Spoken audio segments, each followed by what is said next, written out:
What's up, everyone? Welcome to my corner of the internet. I'm your host, Ryan Kramer, and this is Crossover Commerce, presented by PingPong Payments, the leading global payments provider helping sellers keep more of their hard-earned money.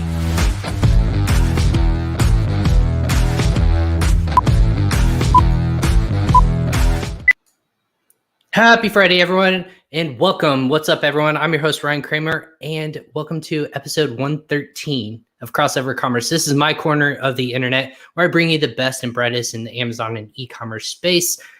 It's where I like to talk with people who show much emphasis on what they know about the Amazon e-commerce space. We can get really broad, we can get really deep, but today I'm really excited because we're going to get in some really important insights on what's been happening almost what seems at random, but we're going to get into a little bit more on that a little bit later. If Amazon suspended your account, actually, what would happen today? I personally wouldn't know what to do. I would be freaking out. It would be one of those things if storm hit your home, what would you do first? It's a big catastrophic event. If something major happens to your business, especially selling online, and if you can't come to the root of the problem, what would that potentially look like? What's step one and how do you get that resolved? So we're going to get into the nitty gritty of that in your product listings. How do we get back in line? And really wanted to title this episode, Challenges Working with Amazon on the Enforcement Side. So you have rights as sellers. Amazon has terms, making sure that you fulfill them and you can show how you can get from point A to point B. That's the key and the focus. But of course, every episode of Crossover Commerce is presented by PingPong Payments. PingPong transfers more than $150 million a day to e-commerce sellers just like you. If you're listening to this, we've helped more than 1 million sellers across the world help save money when sending or receiving payments in their local currency, and now have processed over $90 billion with B. That's a B, billion dollars with B. It's a fun number we get to say, but $90 billion in cross-border payments. So if you want to know more about PingPong Payments, go and check out that link below. It's in the comment section, or you can just search for PingPong Payments. Make sure that you mention Crossover Commerce when you sign up for free. It's easy to save money today, whether you're sending to a supplier, manufacturer, distributor, your VA, advertising agency. The list goes on and on and on. But if it's sending money in your business or receiving money in different marketplaces, check out PingPong and we'll get you hooked up there. But if the show is obviously not about me, it's about our guests, and I want to go ahead and quickly introduce our guest today. If it was just me talking, that would be one boring show. But our guest today is actually Leslie Hensel, co-founder and co-owner of Riverbend Consulting, where she oversees the firm's client services team. She has personally helped hundreds and third-party sellers get accounts and ASINs back up and running. When I initially talked to her, she was not an attorney, but someone who just knows the system very, very well. So we're going to dive into that, a little bit more of her background. But she leverages 2 decades as a small business consultant to advise clients on profitability and operational performance. She has been an Amazon seller for almost a decade, thanks to her boys 19 and 13, who do most of the heavy lifting, which is awesome. But as a longtime Amazon power seller, not just Leslie, she's we'll say the better half of her, or the better half of Riverbend Consulting. Joe Zalta was frustrated with his account when he was suspended, and he turned to Leslie actually, and that's how they merged and became Informed Riverbend Consulting. And the result, they are experts and not just sellers. They are not just enforcement experts, but they're not just brand owners, all three. So coming at it from that approach, they're helping clients massively get their businesses back into one single piece, if you will, and helping sellers worldwide. Their team is growing. I'm really excited to have on with Crossover Commerce, Leslie Hensel of Riverbend Consulting. Leslie, welcome to Crossover Commerce. Let me bring you in there. There you are. How are you? I'm good, thank you. Thanks for that awesome introduction. Yeah, it's easy when my guests always have really great backgrounds, and it's easy to hype them up. And we've talked a little bit beforehand. Your background is so fascinating because this is a unique place in the e-commerce world, right? It's a dark hole not a lot of people want to play in, I want to say. And once you're there, it's kind of scary if that's the best way to kind of paint the picture. But you're there with a flashlight showing sellers the way out of this hole if something bad happens, really. It's interesting you call it the dark hole because we call it the black box, That right? too. Because Amazon Seller Performance is a black box, and they do not let you in to see. They do not let you understand what's going on. They say it's your responsibility to magically know all the things and solve the problems. So it is an interesting space to be in. And what's really bizarre to me is I've been working on account appeals and helping people with accounts for 6 or 7 years now. And my goodness, we literally see new problems every day. Which is fascinating. I've told you this. It's a space that you probably wake up every day and you're like, what's going to happen today? Or it's not a worst case scenario. It's a, how are we going to problem solve today? I would assume. So that being said, you were a seller, you're still active seller. Mm-hmm. What kind of gave you this crazy idea to say, you know what, this is a viable business. We can really help a lot of people out. Is that helping aspect, or is it the anticipation of a new problem every single day? So I've always been a small business consultant. It's well, I started my career crazily as a journalist, but then went into business consulting and used my MBA to do that. And I just love helping people solve problems. It's always been really fun for me. Way back in the day, I helped people redesign manufacturing lines and operations. And it's interesting to me how a lot of that still applies today with people who have massive Amazon businesses and have never really spent the time to figure out how to make things efficient and effective and make sure that they're following policy. So I really do love the problem solving and the helping people. As cheesy as that may sound, I cannot even tell you how exciting it is. We have a client come in who literally is afraid they're going to have to fire their brother or not make their mortgage payment or lose everything, and we fix it. When best thing ever, once we had a client call with 20 employees in the room to all say thank you because we saved their jobs. So it is so much fun to help people fix the problems and then continue to grow. I get a huge kick out of it, and being that trusted advisor status, it's a great thing to do. I think that's why a lot of people get into the service side. Honestly, is I've been on the seller, but also service seller side. It is very fulfilling. It's fun as a seller because you could see numbers go up and you feel a sense of satisfaction, right? That I did something, I created something, and people want what I have to sell, right? So as a salesperson in me, I'm like, that's really cool. But as a service side, you're always helping people solve a problem, whether it's saving money, time, or effort. And the cool thing about your industry and your specific niches, you kind of do all three, right? Yes. It's really fulfilling, I would think, in all aspects of that. So that being said, what's kind of a day-to-day like for a person in your position when you have people coming to you and saying, Leslie, help me out? Like, I don't know what to do. Right, because we're kind of like we're David's friend in the David and Goliath scenario, right? Mm-hmm. And so people come and say, I do not know how to solve this because Amazon is a black box. They're not helping me. I don't even understand what this notification means. We have a lot of problems come in the door that I can pretty immediately give people off the cuff help. A lot of times we give advice and information and say, if that doesn't work, come back to us and hire us and we'll do the thing. Right. But a lot of people come in and we say, try this, try that. But for people, Press a reset button, something like that, right? Turn off and on right. your phone or whatever. Yeah, the easier fixes of, did you open a case and say these things, and did Amazon fix it? But a lot of folks come in the door, they've got a suspended account. We have a quick process we put them through, asking them questions. We get access to the account, start working the appeals. Then we have some really bizarre things that come in the door that, frankly, I don't know the answer. So I'm very fortunate. I have a team with 20 plus people on our service team here in the US, and 14 of them are ex-Amazon employees. So we have, through the magic of Slack, we have some chat channels that are literally called like odd cases and help me, where we throw out these bizarre scenarios. I just had one this morning for someone whose brand registry is being held hostage. So chatting about it with my team, saying, what can we do for this guy? And going through and figuring out like a three-step, three-prong approach, and go back to him and say, okay, we've got 3 ideas.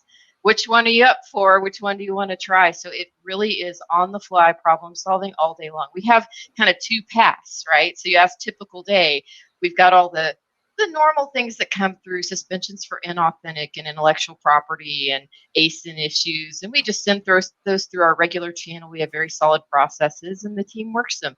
And then we've got the strange things that come in where we are on the fly trying to figure out something to tell people to do.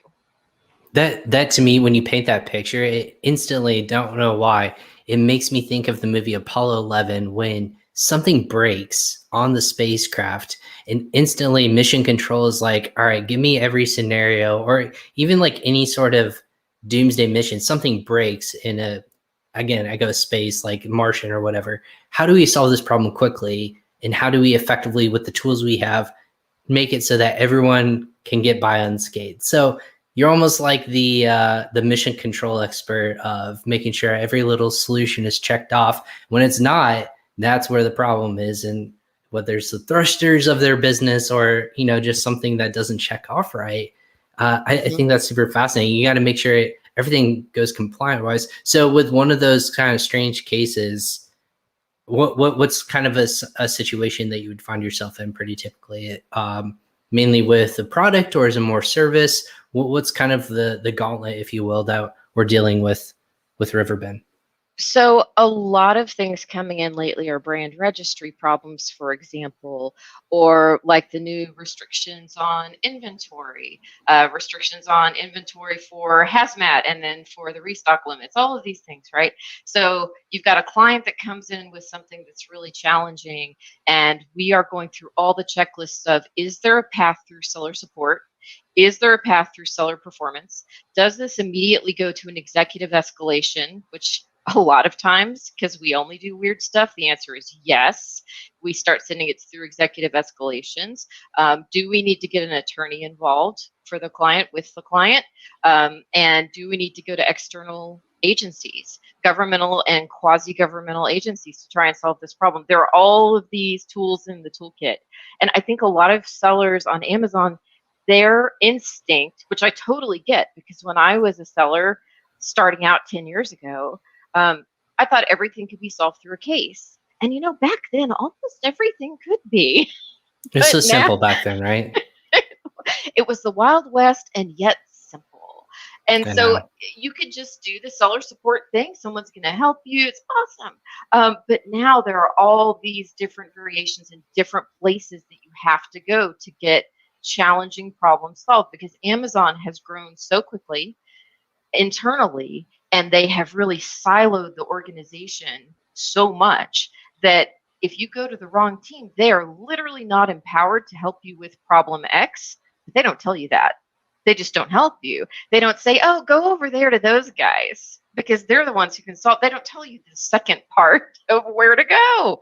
So Right. that's what, yeah, that's where my team really comes in handy, because a lot of my folks worked on catalog team or FBA team, or, you know, different places inside the company. So we know, oh yeah, you need to get that over to the brand registry people, whatever the case may be. Absolutely. And that's a fascinating thing. What, Amazon has 50,000 employees, like on a like full-time basis, not just in warehousing, but almost on the logistics or seller support side or wherever they might be. And I've had a connection with them there on the Launchpad team.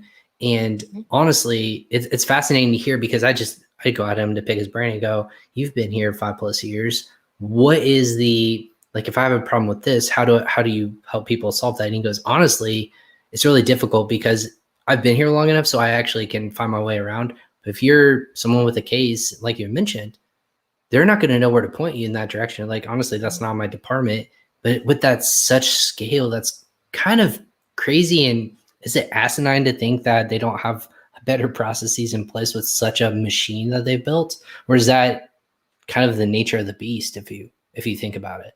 You know, what's really crazy is a lot of the people who handle the executive escalations internally at Amazon do know these teams to send things to. But A, you have to know how to get to them. And then B, you're more likely to get them to send it where it needs to go if you tell them, right? So I'll give you an example. There are some very specific things that have to go to engineering. And engineering means the programming guys. They have to fix something because it is a software programming AWS error. And we've had cases where we've said to seller support, please forward this to the engineering team. Please forward this to the engineering team. They don't do it. I don't think they're not doing it because they don't want to help. I think they literally don't know how.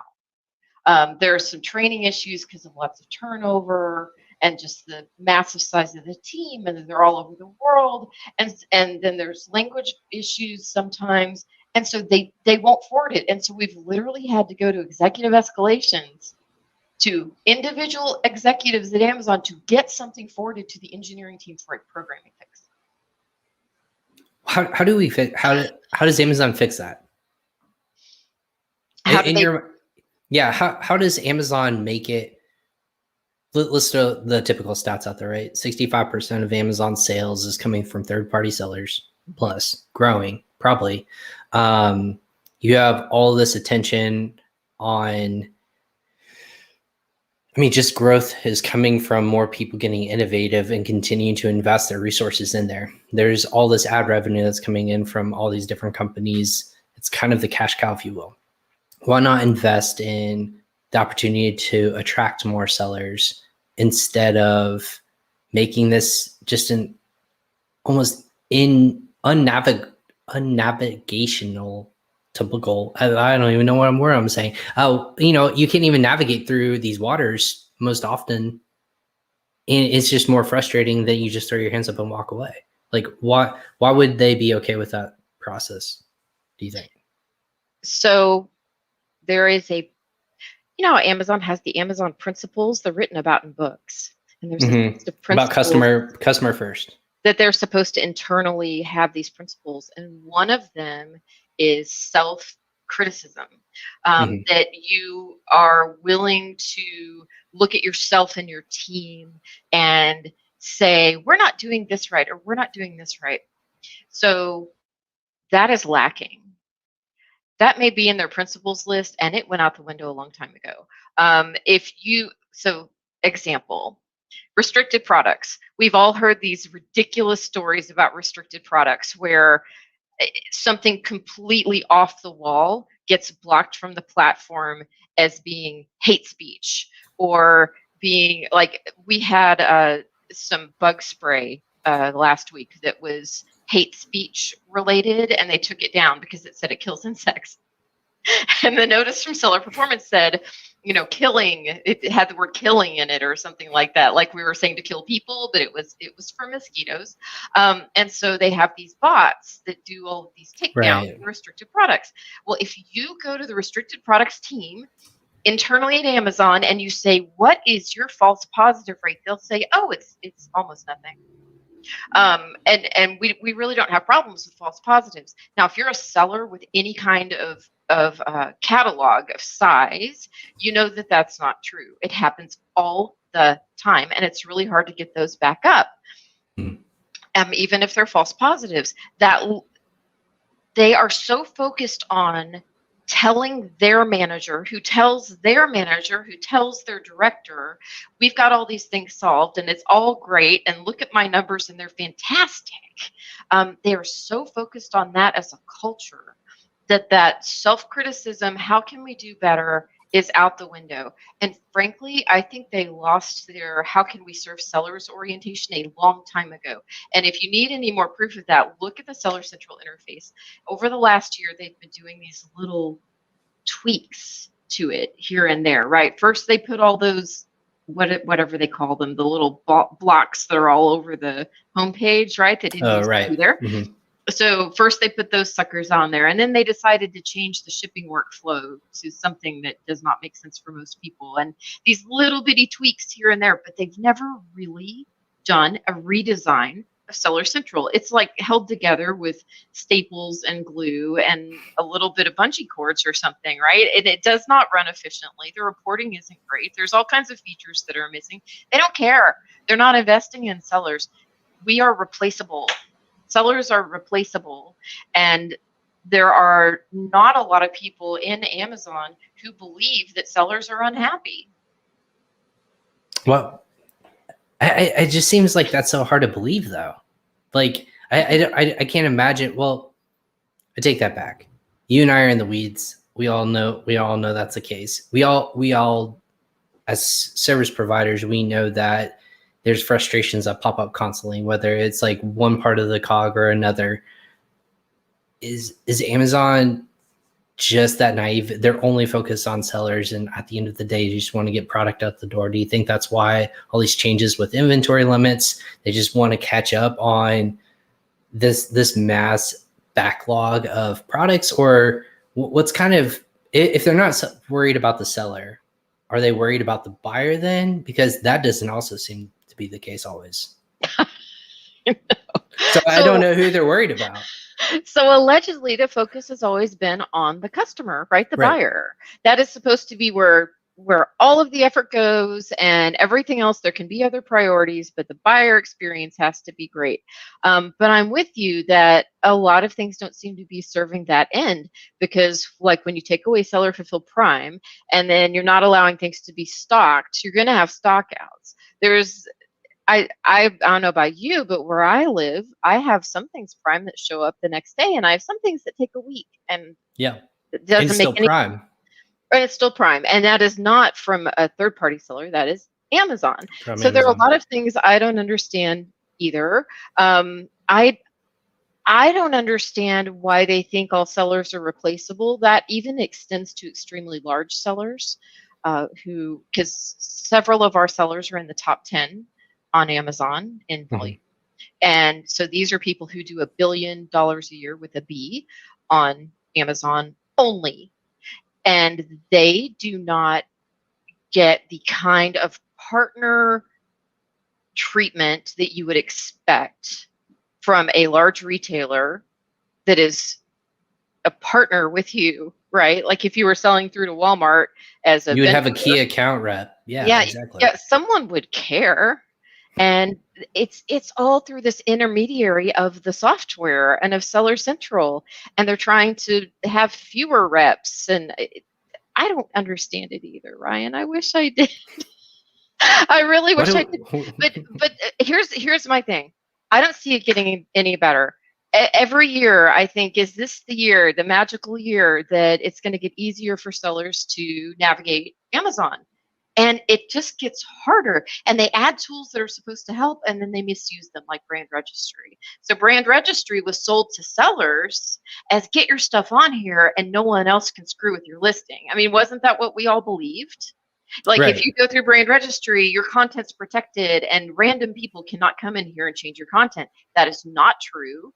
Random people can go in and change your content. And if you go internally to Amazon and you say, well, then why'd you do this Brand Registry thing? It had nothing to do with helping sellers and brand owners protect their content. That's not why they did it. Right. Even hijacking in general, if you're listening to this, you know what hijacking would be. Someone can come on your listing, remove imaging, or change out your copy, something like that, where it would get you either, flagged or even potentially taken off for a certain amount of time. That I don't ask me how that happens. And I know that there's a lot smarter people out there who could tell you, but in that case, a lot of people just say, yeah, I'm on Brand Registry. That's not supposed to happen. And it's time is money, right? So if you're knocked off of your listing during that happening, and for some reason, you just don't understand why, like everything looks good. You've checked all the boxes. Still, you might be missing out on a couple of days of sales, and that's money out of your pocket. Ultimately, it goes to your competitor, or that person just doesn't make a purchase for some reason. So that's really frustrating in that regards. And I know a seller in front of the show. She actually around Prime Day, because that's pretty topical. I even have a graphic up here. I'll even pop it up right here. Tuesdays of Epic Deals, June 21st and 22nd. Let me look at that Prime Day. I'm promoting it already. Since it's been officially announced, I feel like that's something that a lot of people are getting anxious about too, with hijackings, because certain ones had their listings hijacked, their top selling performance products around Prime Day or on Prime Day, and they just missed out on all these opportunities because their back end had said that they had pesticides in their listings or something crazy like that in their meta tags, I think. And it just wasn't true, but someone had hacked them and put that in the back end. it was just crazy to hear the stories of all this, and never got it resolved until about a month or two later, which again is crazy to hear that. What Amazon's becoming more of a more behemoth, and more sales are happening now. We fast forwarded because of the pandemic. What would you like to see in an ideal world?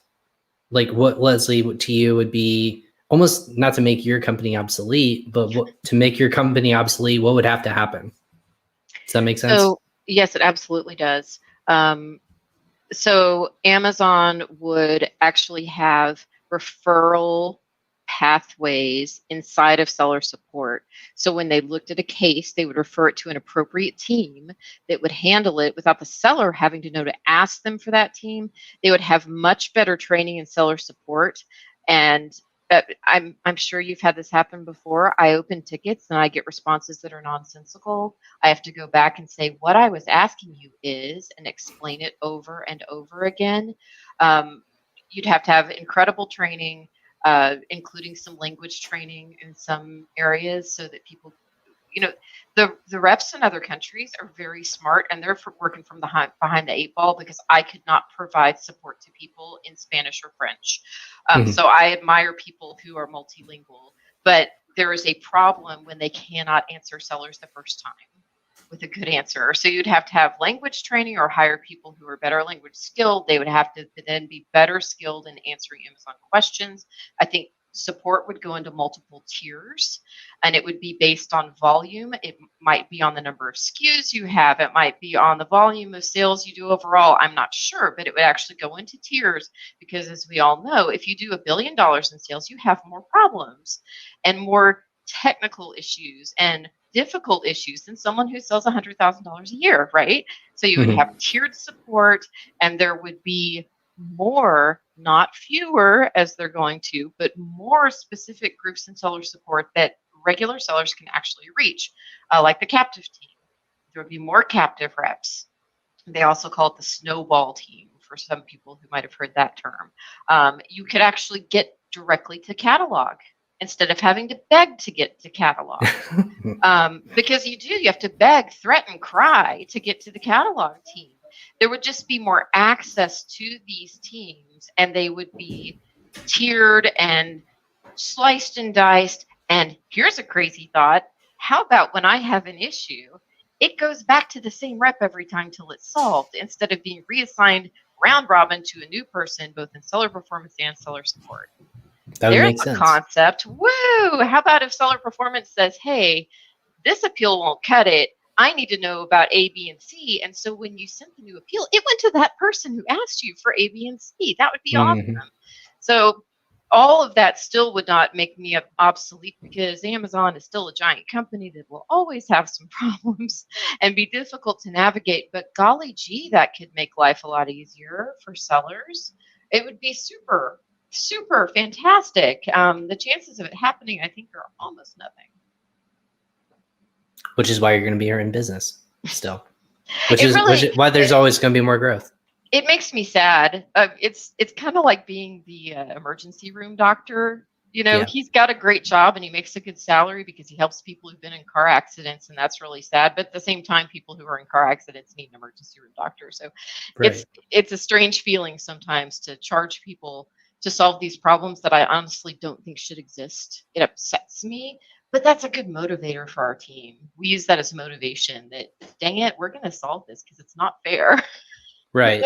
So what's the emerging problem areas? You guys can probably see it almost. I would assume that you have much data and analytics to kind of go behind every complaint that you have to file with Amazon. Is there reports or is there insight that you can share with our audience that you're starting to see more and more cases have to be open because of these problems, and almost a word of caution, if you will, for sellers out there? Absolutely. So restricted products has gone insane since January or February of this year. At one point, our ticket count on restricted products had gone up 5x. I believe it was from February to March. And a restricted product would be, for basic definition, how would you classify that for people who'd be like, I don't know what that technically is? Sure thing. It's when Amazon says that a product isn't allowed to be sold on the site, and that can be because of legal reasons, like an ingredient in a supplement that is no longer allowed. It can be for one of Amazon's policy reasons, like when they decided you couldn't have any Confederate merchandise on the platform anymore. Right. And a lot of times it's for individual words that are not allowed to be in any listing. And so that kind of refers back to what you were saying earlier about the black hat tactic of inserting words, like we've seen where an entire list of street drugs was put into someone's Yeah. keywords. I was referring to, I think they said pornography was one of them, or just any sort of like you said, term lexicon that they go off of. And if something just gets in once or twice, it was like hidden. There's like one or two that popped in there. It was only on those certain bestseller products, which is really weird. But that's the targeted approach that hackers can do. And they don't do it for either working for potentially another dark company, or they're just doing it just to really screw with society. I mean, like I haven't really, do you guys ever, is there ever ways that, have you been able to get to the bottom of something and then it's illegal, you have to turn over to authorities because of some sort of legal action was taken and they were caught? Is there anything like that that's been happening? So we have some instances, several, unfortunately, where we have clients who come in that their listings have been taken down by a competitor using those kinds of tactics you were just talking about, and then they will receive a demand for an extortion payment. The demand, yes, and the demand typically is from overseas. So what we've traced and figured out is it is a competitor in the United States who hires someone who is a hacker in the Ukraine or in Russia. And so then the hacker will take down the listing and then they will make demands. And so the demands are things like, we will stop doing this if you will pay us 5 Bitcoin.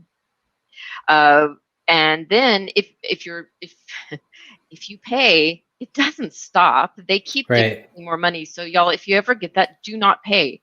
It's and like ransomware, right? Or any sort of like cyber crime. Exactly. But in this case, there's, because you're small potatoes you're not the pipeline or the meat processor, you're a little guy. Even if you're big on Amazon, you're a little guy compared to those people, is what I'm saying, right? In the view of the US government, if you pay, they're just going to make you pay again. And the FBI isn't going to be in there fast enough. It's going to be reactive, not proactive to help you. So what we have done is we encourage our clients to file police reports. And also there is a really great tool out there online, y'all. It's with the Department of Justice. It is the computer crimes form. It goes to the FBI. And so we've gotten our clients to file those reports. And it has been very useful. You file a local police report as well, and you can use that documentation to help you with Amazon.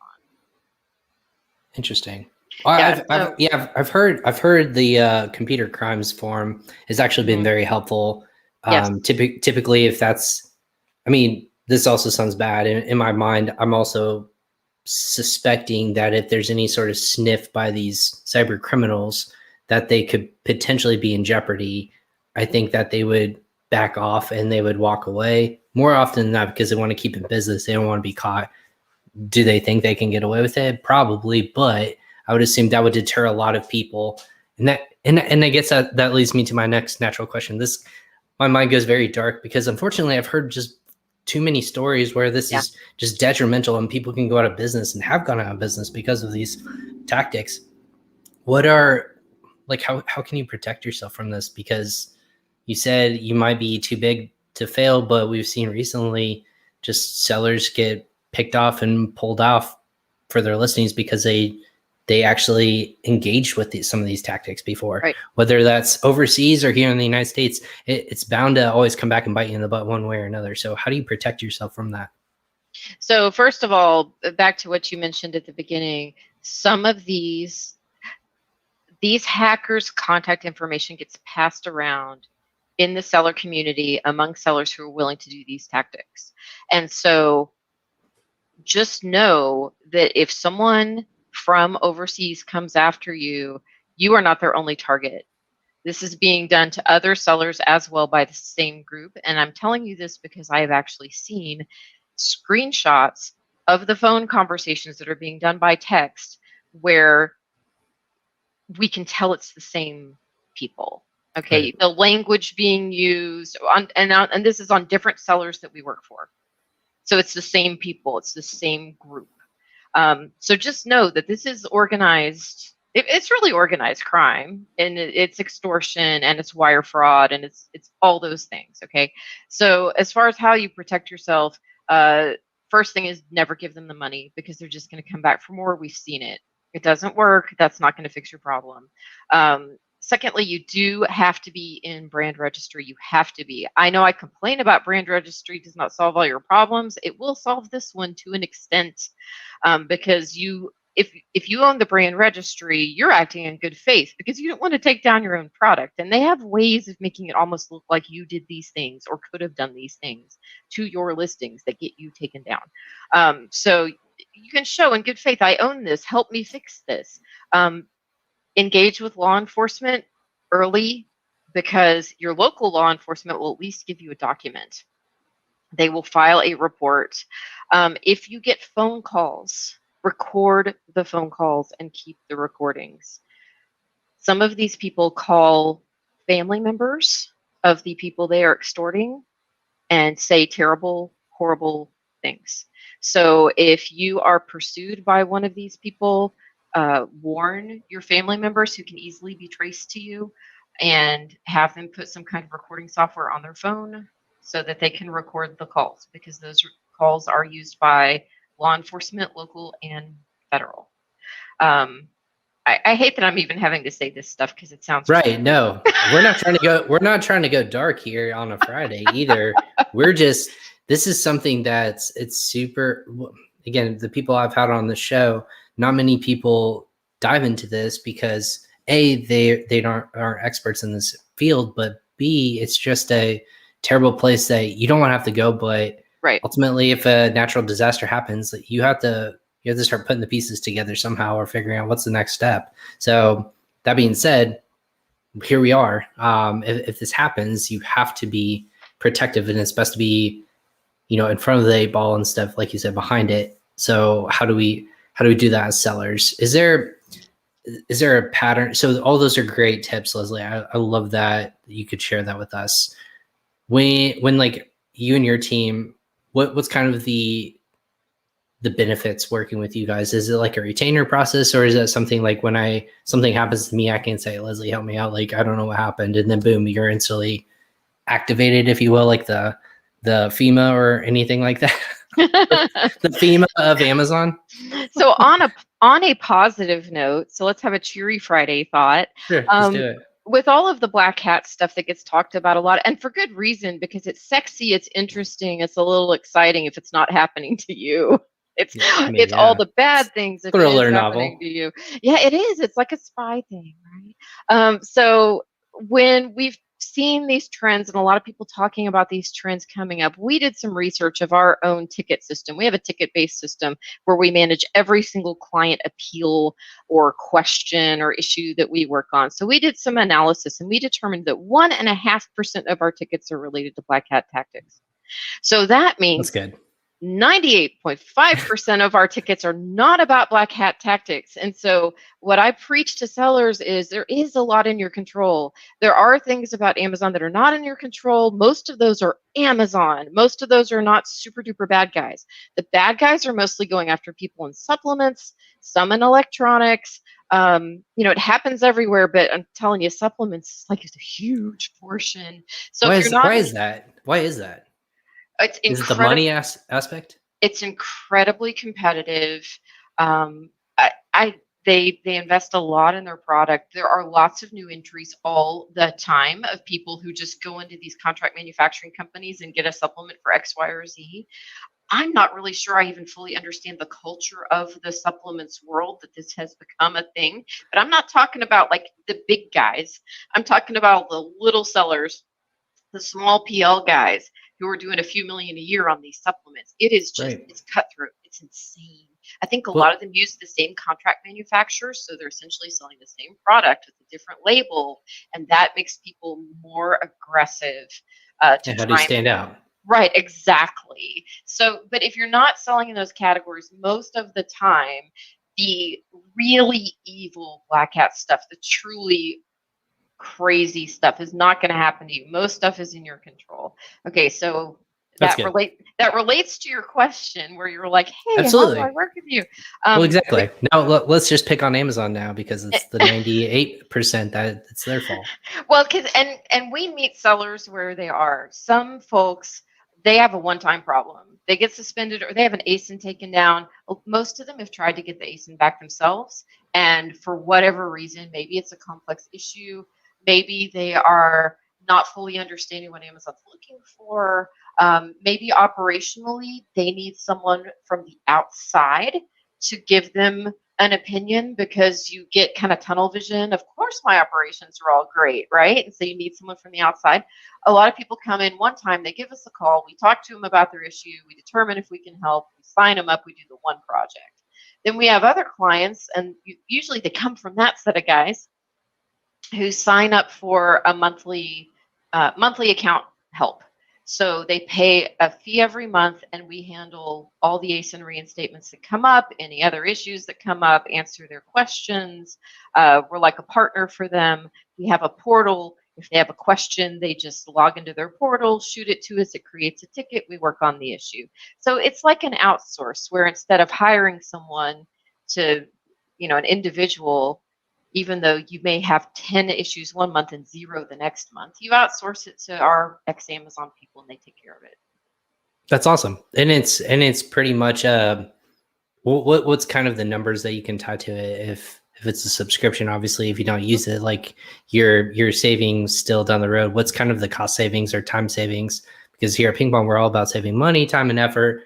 Right. What is the cost savings that you can really tie your model to in that regard? Sure. So there's an incredible range because our clients are an incredible range of sizes and issues. So our entry level price is $4.99, but our ginormous clients I told you about, we go all the way up where they're paying 15 grand a month. I mean, it's huge, right? But for the average seller, you're paying less than $1,000 a month. And here's what we do. We base it on how many appeals you've needed over the past, say, 3, 4, 5 months. And say, okay, so on average, you do 2 appeals a month. So here's your price. And then every quarter, we're going to evaluate it. So if you don't use as much from us, we're going to adjust the price down. If all of a sudden you're getting 10 appeals a month, we're going to adjust the price up and we're going to work together. We want to make sure everyone's happy. So there is no like set in stone. It's got to be this thing. We really try and meet people where they are because we're all small businesses, y'all. That's why everything we do is a flat fee. We don't do retainer work. We don't do, we do retainer work on big projects, but we don't do hourly fees on our appeals. So if an appeal takes, if you hire me to get your account back up, if it takes 2 appeals or it takes 20, it's a flat rate because neither of us can control that. It's Amazon. The problem's a problem. Yeah. Right. And you can't control if Amazon won't listen and we have to escalate to 10 people. You don't know, and we don't know either going in because it's a black box. What's the worst department that once you get almost like if you're on a call with them, they're like, I'm transferring to this department, you're going to throw that phone through the wall or out the window. And you're like, I can't talk to these people. They have no idea. They've never helped me. What is that department in Amazon? This is just a fun bash session on Amazon, and I'm sorry for if you're listening, Amazon. I apologize for that, but we're trying to improve the sellers' headaches right now. But is there one that's really difficult to work with? So, in a way, so the most frustrating thing recently has been the catalog team will take calls, and then they won't take calls, and then they'll take calls, and then they won't take calls. And you don't know which it is. And so sometimes the seller support rep doesn't know either. So they will transfer you to the catalog team and no one ever answers. And because they didn't read the email that said, we're not transferring to the catalog. And I want to know, Amazon, why are you having the catalog team take calls and then not take calls? Can you explain? I mean, why is it not just this is our policy instead of this week? The doctor's in and the doctor's out. Just show us a sign, like one or the other, like if they're here or not. Like that would be nice. That's like when you see people online who are like, I called at 2 a.m. and I got a great person, but I called at 2 p.m. and everyone was stupid. You know, it's that kind of thing. Like, we shouldn't all have to strategize what time of the day we're going to call Amazon to get someone to answer the phone. Just say, these are the hours the catalog team is available. They're going to talk to you. Yeah. So what is so in this capacity, what's Amazon good at then? Like, let's kind of turn it around on that regards. Is it speed? Is it effectiveness? Is it kind of fixing the problem so it doesn't happen again? Is there anything good that can come from these kinds of problems that you're showing them? Hey, this is an issue. Like, it shouldn't be. They fix it, they patch it, and they move forward, and the boat continues to go on. Silence. I love it. Or we're thinking, and there's nothing coming to mind. I'm thinking really hard. I'm trying to think of something that, like, we've escalated for many clients over and over to show that this is a continual problem and it's gotten solved. Like the kid who touches the hot stove but they keep coming back and touching it. Like, that's Amazon's the kid and we keep touching the hot stove. We haven't learned from our mistakes yet. I can't think of anything that. There are some things that are a little better than they used to be. That's good. But some things. You don't know what they are. I've never been asked a question on a podcast that I literally had no answer for. First time for everything. No, it's all good. I'm all about answering the asking the tough questions here on Crossover Commerce. And everyone, if you're watching live, if you have a question, like I said, this is also a live and interactive show. So if you have a comment you'd like to make about a story that you had, feel free to send that through and put it on Facebook, LinkedIn, or Twitter, and we'd be more than happy to answer that for you. We only have about 10 more minutes or so before the top of the hour. So that being said, I guess Riverbend kind of has started developing with you helping another seller. Now you guys are growing. What's kind of that roadmap moving forward as Amazon kind of diversifies and has different arsenals and different things that are important to them? How do you ebb and flow with them as well? So Amazon has gotten much more aggressive with vendors, 1P sellers. So we now help vendors with account appeals and other issues. And y'all, it's tough being a vendor. If you think it's tough being a seller, whoa. I've been working on vendor issues for about 1.5 years now, and the cards are all, the whole deck is stacked in Amazon's favor over there. It's really tough. Lots of problems. But we're moving with Amazon because they've got a lot more going on in their vendor program. So we're doing that. We're also trying to help our clients grow. So, for example, we have editorial recommendations. We're helping with really cool video product that we're building, brand videos for people and product videos for people. So we're trying to help our clients take advantage of the positive movement on Amazon and the great things you can do to get yourself on page 1 of search, or to get yourself on page 1 of search in 2 or 3 places, which really has to be the goal these days. If you're just on there in one place, man, with your PPC, it's not going to cut it anymore. So we're trying to help people get on page 1 in 2 or 3 different ways. And then brand registry is really huge. Brand registry has created almost more problems than it's solved. And a lot of our clients, vendors and sellers, are having some tremendous issues with brand registry. We're building up our team around that. Oh, and one last thing. We used to have this big team of consultants, and we all worked on everything. And now we are really specializing for different kinds of clients. So we have a VIP program that's our really big guys and our huge brand owners and folks who have really pressing, scary problems. Like if they've got one ASIN down for 2 days, they're in trouble. There are VIPs. Our most experienced people are in that group. And then we have our SAP group. That's for those monthly clients that we talked about. And right. So they really learn that group of accounts. So they get to be like your buddy. They know everything about your account, and they can react really quickly to fix those ASINs. So we're kind of mimicking Amazon world not Amazon itself, but like the world of sellers, that there are now these stratified groups. And so we're fitting into those groups, including the vendors. But yeah, vendors. That's awesome. I've heard certain stories, and it's tough because more and more 1P sellers are coming into the game because they feel like they have to, and rightfully so. There's a lot of pros to it, but then also, like you said, Amazon has you over a barrel in that negotiation process, and that's a very tough place to play, especially in margins, especially at quantity, all the different other kinds of components that they make you jump hoops through. It's pretty nauseating. I don't know how well it's gotten or how much better it's gotten, but judging by your facial expression, it hasn't gotten much better since I've talked with other people in that space. Leslie, before we cap off, you mentioned a couple of books actually, and you seem like a good knowledge continuous thinker and kind of educator, if you will. What's a book that has to be on everyone's shelf that you kind of live and die by, and they have this really good information about either entrepreneurship, selling online, just kind of business acumen? Is there one that you always recommend to people? Absolutely. So I am a huge fangirl of Cal Newport. So Okay. Cal Newport is a Georgetown professor who is like really deep into programming and math and all of these things, but he's taken that knowledge and he really focuses on productivity.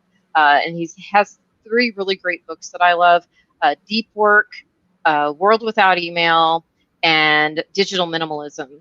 And the reason I love these books is that as an e-commerce person, you're always online. We have all these groups that we're in because as a seller, a lot of times you feel isolated. It's hard to find other people who do what you do. Everything we do is on a phone or on the computer. And then there's all of the social media, and you're trying to get your image out there, get your company out there, all the things. It's so overwhelming. And then how much time are you really spending working and focusing on what you really need to get done? And I've got a team of 52 people. So we've got a lot of people to manage, a lot of demands. And if you're continually getting pinged all over the place, are you really focusing and spending time implementing what you have to get done to make money, right? And so I am really into the digital minimalism book. I'm like off all the social media except LinkedIn. I let my team do my social media and not answer my messages, but like tell me what I need to answer. I auto post everything on Buffer instead of actually getting in there and writing the post. And I go into LinkedIn every day and I interact, but I have a timer set. I also time block my day. Cal Newport's really big into time blocking and has a great podcast called Deep Thoughts, I think. And it's all about like focusing on getting the work done so you can have a life. A lot of sellers are like me. They're so into their business. It's really easy to not have a life, right? You're spending all your time working with new ideas and new thoughts. And so I've gotten really passionate about the time blocking and the digital minimalism and trying to get the really hard work done that I know is going to move my business forward. Is that a nerdy enough answer for you, man? No, that's great. Hey, no, that's good. And that's something that I think every person needs to work more on. I know I try to. I have multiple books of like tasks I need to get done for the day, personal and then business wise, and then trying to be as effective as possible. I block off like time with my family so I know that people can't schedule meetings during that time. So I think it's super important, even in that aspect of it might be in the middle of the day or you kind of work with your family. As we all kind of work from home this past year, what's a good time for sitting down for dinner and then maybe hopping back on for a couple hours of work, knocking out as my son is banging on something out there and somewhere else in my outside my office. So it is what it is, but we all have to effectively figure out time we don't have a lot of during the day. When can we put it towards the things that actually matter and move the needle instead of, like you said, maybe just always engaging on social media, even though it's a good medium.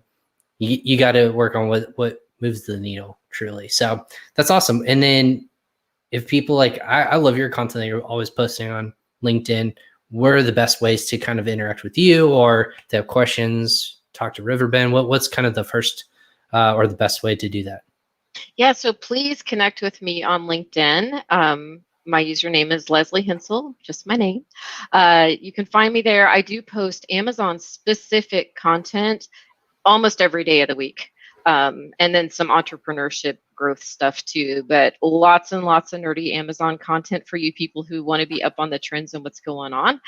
You can also find us at riverbendconsulting.com.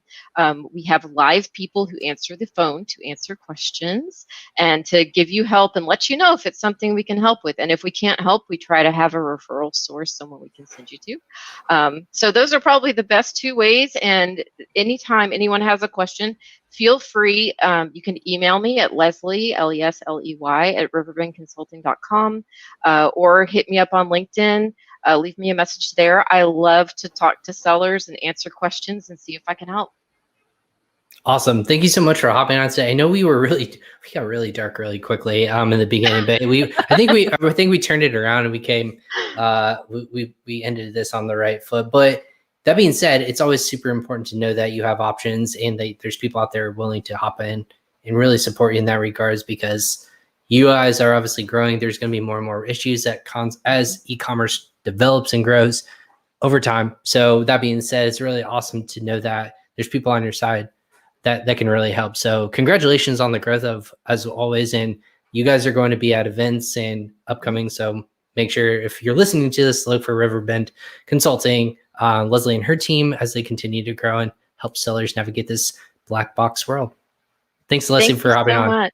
I really appreciate it, Ryan. Yeah, no problem. Have a great day, and we'll catch you soon. Now a friend of the show on Crossover Commerce. Awesome.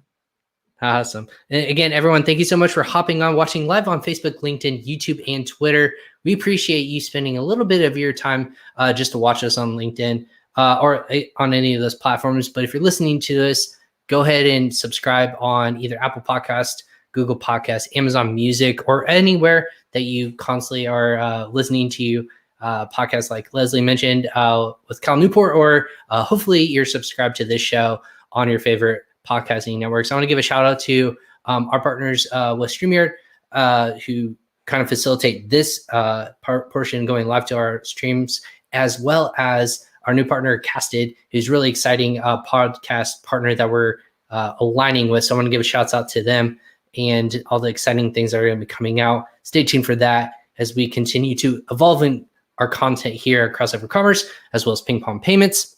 Shout out to PingPong Payments, of course, as always, who this podcast is presented by. Go ahead and check out that link below. If you don't have an account, go ahead and sign up today. It's free, it's easy, it's fun. I say fun because saving money is fun. That's what we like to do over here. So check it out. But I'm Ryan Kramer, the host of this show, Crossover Commerce. I go live 3 to 5 times per week. It's crazy the amount of content that we're pumping out, but you don't want to miss an episode. So subscribe to our channels on YouTube, Facebook, or LinkedIn to know when we go live, or you can follow me as well on those social channels. Again, quickly news. I know we kind of talked about it earlier before the top of the hour, but 2 days of epic deals, June 21st and 22nd. We're talking about Prime Day more and more as time is getting closer. Amazon just officially announced it was very much alluded to, but we know it's officially happening on that Monday and Tuesday. So if you're a seller, make sure that you're prepared and plans for that. We actually talked about that last week, PPC strategies to help prepare yourself for Prime Day. We're going to be talking about that as more and more the things you can actually do to help prepare for one of the bigger seller days of the year since its inception, really about 5 years or so ago. But that being said, we have great content next week. We'll have Brendan Young on Monday, Christina Mertens from Seller Mundo on Tuesday, I believe, and then Ram Mitten from Seller App is going to be here on Wednesday. So go ahead and tune in. Make sure you're notified when we go live. Make sure you subscribe to those channels. I'm Ron Kramer. This is Crossover Commerce. Thanks everyone for tuning in. This is episode 113, challenges of working with Amazon, and more of the enforcement side of what you can do to get out of those black box topics and areas. We'll catch you guys next time. Take care.